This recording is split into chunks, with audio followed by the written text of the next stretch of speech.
अस्सलाम वालेकुम व्यूअर्स, कैसे हैं आप सब। उम्मीद है आप सब खैरियत से होंगे। आप जानते हैं जैसे कि मेरी पिछली वीडियो फलक जाहिद की किताब भूतों का ताजमहल में से कहानी हवेली का भूत में से थी। आज हम आपके सामने फलक जाहिद की एक और किताब 15 पुरस्कार कहानियाँ में से गुड़िया कहानी को आपके सामने पेश करने जा रहे हैं। ये कहानी नहायत खौफजदा कर देने वाली है। तो चलिए अब आपको उनकी कहानी गुड़िया सुनाते हैं। गुड़िया। मिस्टर और मिसेस माइकल को अपने घर की सफाई सुथराई के लिए किसी मुलाजमा की तलाश थी। ये मोमर जोरा अमेरिका के शहर शिकागो में रहता था और बेऔलाद था।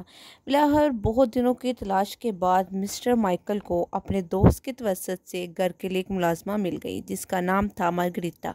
मार्गरीता हुबरू जवान सा लड़की थी जो यतीम होने के साथ साथ गरीब भी थी, लिहाजा उसने मोमर जोरे के घर काम करने को तरजीह दी क्योंकि पेट का दोजक बढ़ने के लिए उसे काम की सख्त ज़रूरत थी। मोमर जोरे ने अपनी तरफ से मार्गरीता की तसल्ली की और मुतमिन होकर उसे अपने घर की सफाई सुथराई का काम सौंप दिया। मिस्टर माइकल की बीवी को गुड़ियों का बेहद शौक था। उसी शौक की बिना पर उनके घर का एक कमरा गुड़ियों से बड़ा पड़ा था। हर किस्म की नई और पुरानी तर्ज की गुड़िया जमा करना मिसेस माइकल का शौक ही नहीं था बल्कि जुनून था। चूँकि वो बेऔलाद थी लिहाजा गुड़ियों को अपने बच्चे समझकर उनका ख्याल रखती थी। मार्गरीता का काम घर की सफाई सुथराई के अलावा गुड़ियों को हफ्ते में एक बार साफ़ सुथरा करने का भी था। मिसेस माइकल ने मार्गरीता को अच्छी तरह समझा दिया था कि गुड़ियों का खास ख्याल रखें और उनकी सफाई सुथराई में कोई कोताही ना बरतें। मार्गरीता ने नहायत सादतमंदी से उनके हुक्म के आगे सर तस्लीम हम किया। मार्गरीता को गुड़ियों से बेइंतहा नफरत थी। क्यों नफरत थी वो खुद नहीं जानती थी। पहले पहल ये नफरत सिर्फ खौफ तक महदूद थी, मगर वक्त गुजरने के साथ साथ मार्गरीता का गुड़ियों से खौफ नफरत में तब्दील हो गया। गुड़ियों से जो खौफ नफरत में तब्दील हुआ था उसी बना पर गुड़ियों को देखते ही मार्गरीता पर जुनून तारी होने लगता। उसे गुड़ियों से घिन आती थी। गुड़ियों से इतनी नफरत शायद वो पैदाइश के वक्त से साथ लेकर आई थी, इसलिए वो कभी बचपन में भी गुड़ियों के साथ नहीं खेली थी। बचपन का वो सुनहरी दौर जब बच्चियां बड़े शौक से गुड़ियों के बाल बनाती, उन्हें कपड़े पहनाती हैं, ये सब मार्गरीता ने कभी नहीं किया था। उसने आज तक किसी गुड़िया को हाथ भी नहीं लगाया था, गोया उसके हाथ लगाने से किसी बड़ी आफत का अंदेशा हो।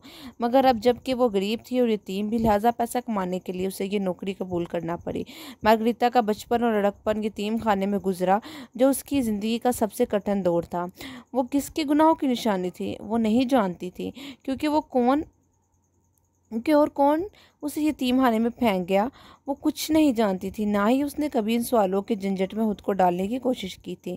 दिन गुजरते रहे और उन तमाम दिनों में मिस्टर एंड मिसेस माइकल को मार्गरीता ने किसी भी तरह की शिकायत का मौका नहीं दिया। वो दोनों मार्गरीता से खुश थे और मार्गरीता भी उनके घर का काम करके मुतमिन थी, क्योंकि मोमर जोरा उसे अच्छी तनख्वाह देता था, जिस वजह से उसका गुजारा अच्छा हो रहा था। आज पूरा एक हफ्ता हो गया था, जिसका मतलब था कि गुड़ियों को साफ करने का दिन आ गया है।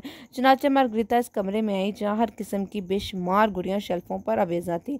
गुड़ियों को देखते ही मार्गरीता का मूड ऑफ हो गया। उसने नफरत भरी निगाह गुड़ियों पर डाली और एक गहरी सांस खारिज करके लम्हे भर के लिए गुड़ियों के मुतालिक उन तमाम बातों को अपने जहन से झटका दिया जो वो गुड़ियों के मुतालिक सोचती थी। मार्गरीता एक कपड़े की मदद से गुड़ियों पर लगी गर्द साफ करने लगी। सिर्फ पैसे के लिए मार्गरीता अपने दिल पर पत्थर रखकर गुड़ियों की सफाई सुथराई बर्दाश्त कर रही थी, वरना वो हाथ लगाना तो दूर किसी गुड़िया को गौर से देखना भी गवारा नहीं करती थी। आज ज़िंदगी में पहली मर्तबा डरते डरते मार्गरीता ने गुड़ियों को हाथ लगाया था। इससे पहले ऐसा कभी इत्तेफाक भी नहीं हुआ था। गुड़ियों से खौफ मार्गरीता का बेजा भी नहीं था, क्योंकि बहुत से लोगों ने गुड़ियों के मुतालिक बहुत सी अजीबोगरीब बातें मंसूब कर रखी थीं। मिसाल के तौर पर गुड़ियों के अंदर असेब, जिन्नात या फिर इंसानी रूह समा जाती है वगैरह वगैरह, ऐसी और बहुत सी बातें जिन्हें लेकर फिल्म बनाने वालों ने भी बढ़ चढ़ कर कामयाब फिल्में बनाई थीं।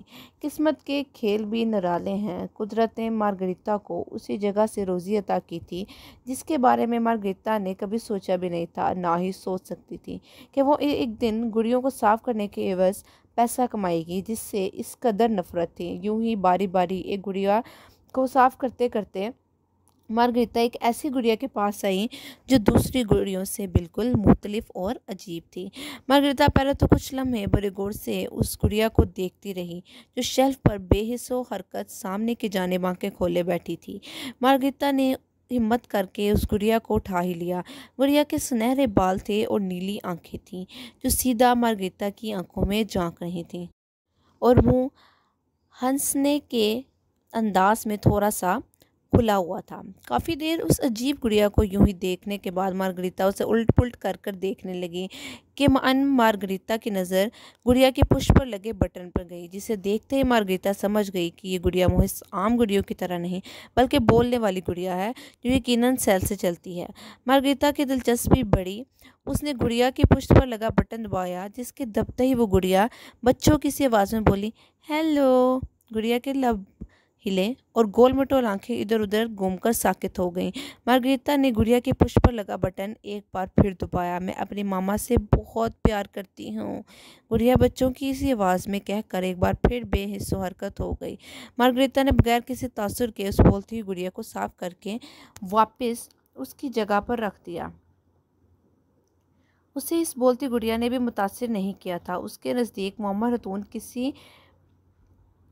किसी कदर बेवकूफ़ औरत थी जो इतनी उम्र हो जाने के बावजूद गुड़िया का शौक़ रखती थी, लेकिन शौक़ का कोई मोल नहीं। इस सोच के पेश नज़र मार्गरेटा ने सर झटका और उस मनहूस काम से जल्द फरागत पाने के लिए बाकी बच्ची गुड़ियों को साफ करने की गर्ज से उनकी जानब बढ़ गई। अगले चंद हफ्ते आराम और सुकून से गुजर गए। आज फिर एक और हफ्ता आन वारिद हुआ, जिसका मतलब था गुड़ियों की साफ़ सुथराई वाला दिन। मार्गरेटा हस्बे मामूल गुड़ियों के कमरे में आकर एक एक करके कपड़ों से गुड़ियों पर लगी गर्दो गुबार साफ करने लगी। जब भी गलती से उसकी कोहनी शेल्फ पर पड़ी एक गुड़िया पर जा लगी, जो धड़ाम से ज़मीन पर गिरकर किरची हो गई। उस अचानक हादसे पर मार्गरेटा बौखला गई। वो इस हादसे के लिए तैयार नहीं थी। जो हुआ था वो उसे गलती की वजह से हुआ था। मार्गरेटा ने ऐसा जानबूझकर नहीं किया था। गुड़िया के टूटने की आवाज़ मोहम्मद खातून ने अपने कमरे तक सुनी थी और ये जानने के लिए कि क्या हुआ है उस कमरे में आई, जहां फर्श पर बिखरे हुए गुड़िया के टुकड़ों ने उसका इस्तकबाल किया। अपनी प्यारी गुड़िया को यूं फर्श पर बिखरा देखकर मोहम्मद खातून के चेहरे पर नहायत कर्ब और अज़ियत के आसार नमूदार हुए, जिन्हें देखकर मार्गरेटा फ़ौरन से पहले घबरा कर टूटे लफ्ज़ों में बोले, मुझे माफ़ कर दीजिए, ये सब गलती से हुआ है, मैंने ऐसा जानबूझकर नहीं किया, मेरा यकीन कीजिए, मुझे वाकई बहुत अफसोस है, मेरा ऐसा करने का कोई इरादा नहीं था।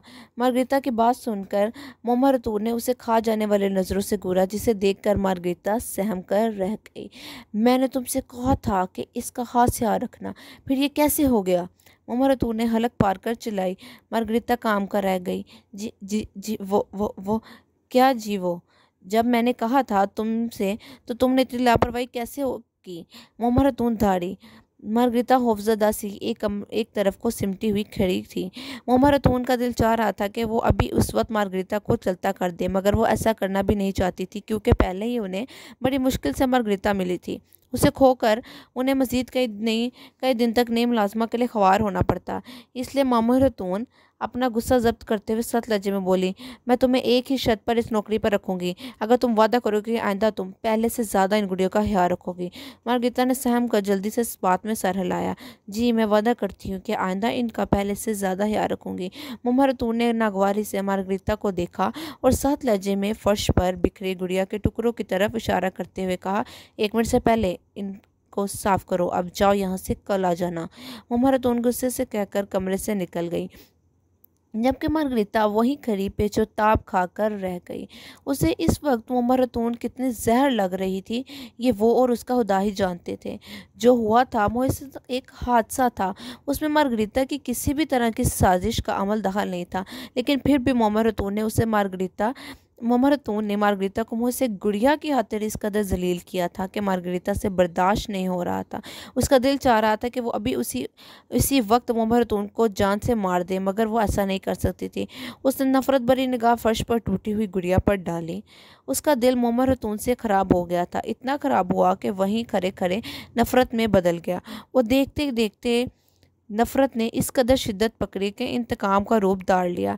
अब उसने मोमर खातून से इंतकाम लेना था, अपनी बेइज्जती का इम्तहान। इसी इंतकाम के ज़ेर असर उसके दिमाग ने एक शैतानी मंसूबा बनाया, जिसके आते ही मार्गरेटा के लबों पर शैतानी मुस्कुराहट रक्स करने लगी। मार्गरेटा को इस मोमर जोड़े के काम करते हुए कई हफ्ते गुजर चुके थे। वो इन तमाम हफ्तों में उसने कभी उस जोड़े को शिकायत का मौका नहीं दिया था, लेकिन आज मुँह से गलती की वजह से मोमर खातून ने सब किए किराए पर पानी फेर दिया और मार्गरेटा अपने तौहीन का बदला हर हाल में लेना चाहती थी। अब वो उससे सही मौका की तलाश में अपना बदला लेना चाहती थी। उसे रह रहकर मोमर खातून पर गुस्सा आ रहा था। उसका बस चलता तो वो अभी उस वक्त मोमर खातून को अबदी नींद सुला देती, मगर वो ऐसा नहीं करना चाहती थी। वो मोमर खातून को उसी के इख्तियार से तकलीफ़ पहुँचाना चाहती थी, जिस इख्तियार की खातिर मोमर खातून ने उसे तकलीफ़ दी थी। अपने शैतानी मंसूबा की वजह से मार्गरेटा का गुस्सा ठंडा तो हो गया, मगर नफ़रत और इंतकाम हनूज़ बरकरार रहा। वो फर्श पर घुटनों के बल बैठकर झाड़ू और कचरा स्टैंड की मदद से गुड़िया की किरचियाँ साफ करने लगी। अगले दिन मार्गरेटा मोमर जोड़े के घर अकेली थी। दोनों मियाँ बीवी फिल्म देखने सिनेमा गए हुए थे। मार्गरेटा का मूड आज भी बहुत ख़राब था। वो अभी तक अपने ऊपर गुजरी हुई ज़्यादती को भुला नहीं पाई थी। उसने अपने दिल में मोमर खातून के लिए बुग़्ज़ पाल लिया था। वो किसी भी कीमत पर मोमर खातून को माफ़ करने के लिए तैयार नहीं थी। वो इस वक्त किचन में बैठी मोमर जोड़े की चॉकलेट खा रही थी, जब भी उसके दिल में उसका बनाया शैतानी मंसूबा आया। इसके आते ही मार्गरेटा के चेहरे पर शैतानी मुस्कुराहट दौड़ गई। अपने मंसूबे को अमली जामा पहनाने के लिए ये अच्छा मौका था। चुनाचे वो किचन से उठकर उस कमरे में आई जहाँ बेशुमार तादाद में रंग बिरंगी खिड़कियाँ शेल्फों पर अवेजा थीं। उनको देखते ही मार्गरेटा का खून खोल उठा। वो चलती हुई एक गुड़िया के पास आई और हिम्मत करके उसे उठा लिया। ब्राउन बालों और सब्ज़ आंखों वाली गुड़िया बहुत ही अजीब थी। बुढ़िया, तूने मुझे मुँह से गुड़िया के आतिर इतना जलील किया। अब मैं तुझे बताऊंगी कि कोई भी इंसानी जान से बढ़कर नहीं है, कोई भी चीज़ इंसानी जान से बढ़कर नहीं होती। मार्गरेटा ने खुद कलामी के अंदाज में कहा और पूरी कुव्वत से उस गुड़िया को फर्श पर दे मारा। फर्श पर गिरते ही गुड़िया के टुकड़े इधर उधर बिखर गए, जिस पर मार्गरेटा मुस्कुराने लगी। गुड़िया को तोड़कर उसे अजीब सी मुसरत का एहसास हुआ। उसकी किरचियों की आवाज़ पर उस पर अजीब सा नशा तारी हो गया। उसकी आंखें नशीले अंदाज में बोझल होने लगी। जिन गुड़ियों से उसे इस कदर नफरत थी, आज उसे तोड़कर उसे बेहद सुरूर महसूस हो रहा था। उसे ऐसा महसूस हो रहा था जैसे उसकी बरसों की प्यासी रूह को तस्कीन मिल गई। उसी लम्हे मार्गरेटा ने एक और गुड़िया शेल्फ से उठाई और उसे देखते हुए नफरत से बड़बड़ाई, वो बुढ़िया तुमसे प्यार करती है ना, लेकिन मुझे तुम गुड़ियों से इतनी नफरत है। मार्गरेटा ने कारत से कहा और उसके साथ ही गुड़िया को भी नफरत से फर्श पर दे मारा। गुड़िया की किरचियों की आवाज़ पर मार्गरेटा के जिस्म में सुरूर की लहरें दौड़ने लगी। उसे ये सब करते हुए बेपनाह तस्कीन और खुशी महसूस हो रही थी। मार्गरेटा ने शेल्फ पर से एक और गुड़िया उठाई। मैं सोच भी नहीं सकती थी कि एक दिन मुझे इस चीज़ की वजह से इस कदर जलील होना पड़ेगा जिससे मुझे इतनी नफरत थी, जबकि इस मनहूस गुड़िया के टूटने पर मेरा कोई कसूर था ही नहीं। लेकिन फिर भी वो बुढ़िया मुझ पर चिल्लाई क्यों? मार्गरेटा ने नफरतों गुस्से से चीखते हुए वो गुड़िया भी फर्श पर दे मारी, जो फर्श पर गिरते ही टुकड़े टुकड़े हो गई। मैं पूछती हूँ क्यों किया उसने ऐसा? मार्गरेटा गुस्से से चिल्ला रही थी। इस पर जुनून तारी होने लगा। क्यों किया उसने मेरे साथ ऐसा? वो पागलों की तरह चिल्लाती हुई एक एक गुड़िया को फर्श पर फेंकती जा रही थी। इसी असना में मोमर जोरा कमरे में दाखिल हुआ। वो शायद फिल्म देखकर लौट आए और गालिबन मार्गरेटा के चिल्लाने की आवाज़ सुनकर यहाँ आए थे। उन्होंने जो मार्गरेटा को गुड़िया को तोड़ते हुए देखा तो मोमर खातून गमो गुस्से से हलक फाड़ कर चिल्लाई, ये क्या कर रही हो तुम? मोमर खातून की आवाज़ सुनकर मार्गरेटा जहाँ थी वहीं रुक गई। वो अपने घर कोई तमाशा खड़ा नहीं करना चाहते थे। उन्होंने जो अपनी बीवी को शदीद गुस्से और नफरत से देखा तो फ़ौरन से उसे इस घर से चले जाने को कहा। तुम्हें नौकरी से निकाला जाता है, चली जाओ यहाँ से, दोबारा यहाँ कदम भी मत रखना, आई समझ? अगर दोबारा मुझे यहाँ नज़र आई तो तुम्हारा वो हश्र करूँगा कि तुम ज़िंदगी भर याद रखोगी, मिस्टर माइकल ने सख्त आवाज़ में कहा और साथ ही अपनी बेगम को समझाने लगे। मार्गरेटा ने नफरत से उन दोनों मियाँ बीवी की जानिब देखा और अपनी छोटी मोटी चीज़ें समेटकर मोमर जोड़े के घर से चलती बनी। पहले उसके दिल में सिर्फ मोमर खातून के लिए बुग़्ज़ था, मगर अब मिस्टर माइकल के लिए भी उसके दिल में नफरत पैदा हो गई। वो दोनों मियाँ बीवी से अपनी बेइज्जती का बदला लेना चाहती थी, लिहाजा वो एक बार फिर शैतानी मंसूबा तरतीब देने लगी। आधी से ज़्यादा रात बीत चुकी थी। गलियां, सड़कें सुनसान व वीरान थी। हर तरफ फूक का आलम था। चांद और सितारों से आसमान मुकम्मल साफ था। ऐसे में ह्योला मतवातर अपनी मंजिल की जानिब चला जा रहा था और वो ह्योला न जाने कब से चल रहा था और अगले ही लम्हे वो ह्योला एक घर के सामने इस्तादा था। ह्योले ने एक नज़र एहतियातन इधर उधर देखा। हर तरफ अंधेरे के सिवा कुछ नहीं था। चारों तरफ से मुतमिन होने के बाद वो ह्योला चलता हुआ घर के पिछले जानिब आया और घर के नीचे पड़े बेशुमार पत्थरों में से एक पत्थर के नीचे से एक चाबी उठाई और घर का पिछला दरवाज़ा खोलकर खामोशी से अंदर दाखिल हो गई। घर के अंदर भी मुकम्मल अंधेरे और खामोशी का राज था। वो ह्योला अंधेरे से बेनियाज दरवाज़ा बंद करके यूं आगे बढ़ गया जैसे उसे इस गहरे अंधेरे में दिन की रोशनी नज़र आ रही हो। शायद वो ह्योला घर के कोने कोने से अच्छी तरह वाकिफ था, जभी तो उसने इस गुप अंधेरे में भी बगैर किसी रुकावट के किचन तक अपना रास्ता मुकम्मल किया था और किचन के शेल्फ से गोश्त काटने वाली तेज तेज़दार छुरी उठा ली। इस तेज़दार छुरी को देखकर उस ह्योले के लबों पर शैतानी मुस्कुराहट दौड़ गई और वो एक बार फिर अंधेरे को शिकस्त देता बासानी बेडरूम की तरफ आया, जिसका दरवाज़ा उसने बगैर किसी आवाज़ के अंदर को धकेला। दरवाजे के खुलते ही उस ह्योले को बेड पर दराज दो इंसानी जिस्म बेहबर सोते दिखाई दिए। वो ह्योला दबे कदमों घर के अंदर दाखिल हुआ और अगले ही लम्हे वो उन दोनों के सर पर सवार था। अगले दिन सुबह का सूरज मिस्टर और मिसेस माइकल के लिए आफ़ते नागहानी बनकर निकला। दोनों मियाँ बीवी अपने बिस्तर पर मुर्दा पाए गए। दोनों को सबसे पहले इस हालत में देखने वाले उनके सबसे करीबी दोस्त मिस्टर जेराल्ड थे, जो अपनी उसकी फैमिली के साथ इस मोमर जोरे के घर चंद दिन पहले रहने के लिए दूसरे शहर से आए थे। मगर जब कई बार बेल बजाने पर मोमर जोरे ने दरवाज़ा ना खोला तो वो उन्हें तशवीश लाक हुई। वो अभी खड़े सोच ही रहे थे जब उनके सबसे छोटे बेटे ने उन्हें घर का पिछला दरवाज़ा खुला होने की इत्तला दी। जब वो अपनी फैमिली समेत पिछले दरवाजे से अंदर दाखिल हुए तो उन्हें महसूस हुआ जैसे घर में कोई ना हो, क्योंकि दिन दहाड़े घर में हर तरफ खामोशी का राज था। मगर जब वो घर के हर कोने कमरे से होने के बाद बेडरूम में दाखिल हुए तो उनके पैरों तले ज़मीन निकल गई। मोमर जोरे की लाशें बेड पर बेसुध पड़ी थी।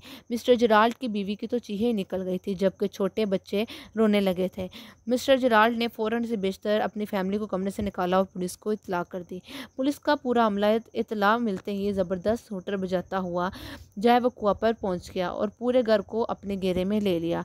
आसपास के पड़ोसी दूर ही से ही सब कुछ देख रहे थे और मोहम्मद जोरे के इंतकाल पर इज़हार अफसोस कर रहे थे। मीडिया वाले भी जय वकुआ पर मौजूद थे और उस कत्ल की तमाम तफसीलात की कवरेज कर रहे थे।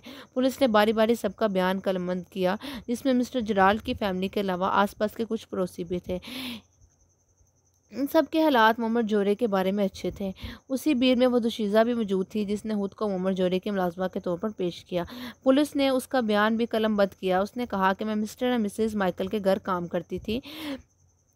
दोनों मियाँ बीवी बहुत अच्छे ख्याल रखने वाले थे। मुझे यकीन नहीं आता कि इतने अच्छे लोगों का भला कौन दुश्मन हो सकता है। मुझे इनकी इस मौत का किस कदर अफसोस हो रहा है मैं बयान नहीं कर सकती। यूँ समझ लीजिए मैंने बहुत अच्छे दोस्त खो दिए। मार्गरीता ये कहकर चुप हो गई, जबकि पुलिस वाला मतवातर सफ़ेद कागज़ पर कुछ लिखता जा रहा था। मैं देख कर आती हूँ कि कहीं इस कातिल ने मिस्टर माइकल की कीमती गुड़ियों को तो नुकसान नहीं पहुँचाया, जिन्हें वो अपनी जान से ज़्यादा बढ़कर प्यार करती थी। पुलिस ऑफिसर ने लिखते हुए सर को हल्की सी हाँ में जंबिश दी और मार्गरीता आहिस्ते से अंदर की जानिब बढ़ गई। मार्गरीता चलती हुई घर के अंदर दाखिल हुई। इसके लबों पर शैतानी मुस्कुराहट रक्सा थी।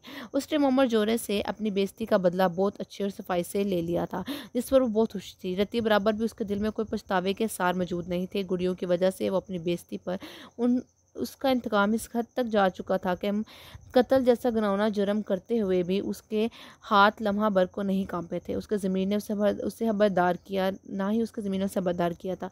वो एकदम मुतमिन और पुरसुकून थी, गोया दुनिया फतह कर ली। वो तो अपने इंतकाम को लेकर इस कदर पागल हो गई थी कि सही और गलत की तमीज़ तक भूल गई थी। अगर उसे कुछ याद था तो सिर्फ इतना कि इस एक 2 कौड़ी की गुड़िया को उस पर तरजीह दी गई, जिसका बदला वो हर हाल में लेकर रहेगी। उसने अपनी बेइज्जती का बहुत बड़ा बदला लिया था, अगरचे गुड़ियों को तोड़ फोड़ कर उसका इंतकाम ख़त्म हो जाना चाहिए था, मगर जिस दिन से मिस्टर माइकल ने गुस्से से मार्गरीता को घर से चलता कर दिया था, उस दिन से मार्गरीता ने तहैया कर लिया था कि वह हर सूरत मोहम्मद जोरे को सबक सिखा कर रहेगी, बेशक उसका अंजाम उनकी मौत ही क्यों ना हो। मार्गरीता नफरत और इंतकाम में इतनी आगे जा चुकी थी कि वह बोल चुकी थी कि वह एक मुलाजमा है और हर मालिक को अपनी चीज़ें बहुत ज़्यादा अजीज़ होती हैं। खैर, मोहम्मद जोरा मर चुका था और मार्गरीता को सुकून में सर आ गया था। उनकी बरसों की प्यासी रूह को अब जैसे सुकून मिल गया था। उसने गुड़ियों की तोड़ फोड़ के बाद मोहम्मद जोरे को मारकर ये किस्सा ही ख़त्म कर दिया था। वो चलते हुए इस कमरे में आई जहाँ मोहम्मद जोरे की बेशुमार गुड़ियाँ वेजा थीं। मार्गरीता ने वहाँ मौजूद गुड़ियों में से ही वही बोलती गुड़िया उठाई जिसकी पुष्प पर बटन था। मार्गरीता ने बटन दबाया तो गुड़िया में हरकत हुई और गोल मटोल नीनी आँखें ऊपर से नीचे घूमने लगीं। हेलो गुड़िया कहकर साकितो जामद हो गई। मार्गरीता ने एक बार फिर बटन दबाया तो गुड़िया में एक बार फिर से जंबिश हुई और वो बोली, तुमने मेरी मामा को क्यों मारा? हैरत अंगेज अल्फाज मार्गरीता के समाज से टकराए तो वो वहशत ज़दा सी होकर बेयकीन नज़रों से गुड़िया को देखने लगी।